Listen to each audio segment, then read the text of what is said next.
Welcome to the Tech Egg. Don't get scrambled. Enjoy the video. In this video, I will explain how to make chicken wings. First, gather your ingredients and choose your cooking method, either baking or air frying. We'll focus on getting them perfectly crispy and full of flavor.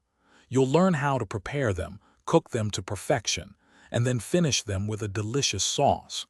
Let's get started on these simple steps for amazing wings.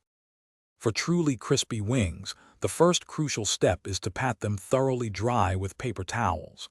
This removes excess moisture, which is key for a crisp skin. Next, toss them with a small amount of baking powder and your chosen seasonings. This helps achieve that desirable crunchy texture. Make sure every wing is evenly coated before arranging them in a single layer on a wire rack over a baking sheet. Now for cooking. If baking, preheat your oven to 400 degrees Fahrenheit. Bake the wings for about 45 minutes, flipping them halfway through to ensure even crisping.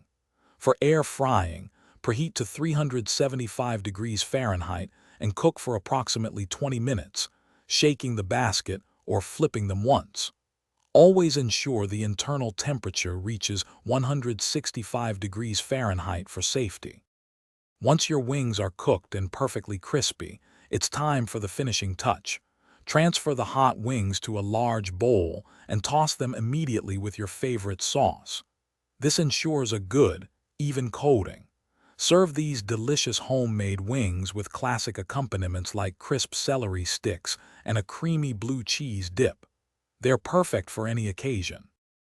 Thanks for watching. Consider subscribing if I helped unscramble your problems.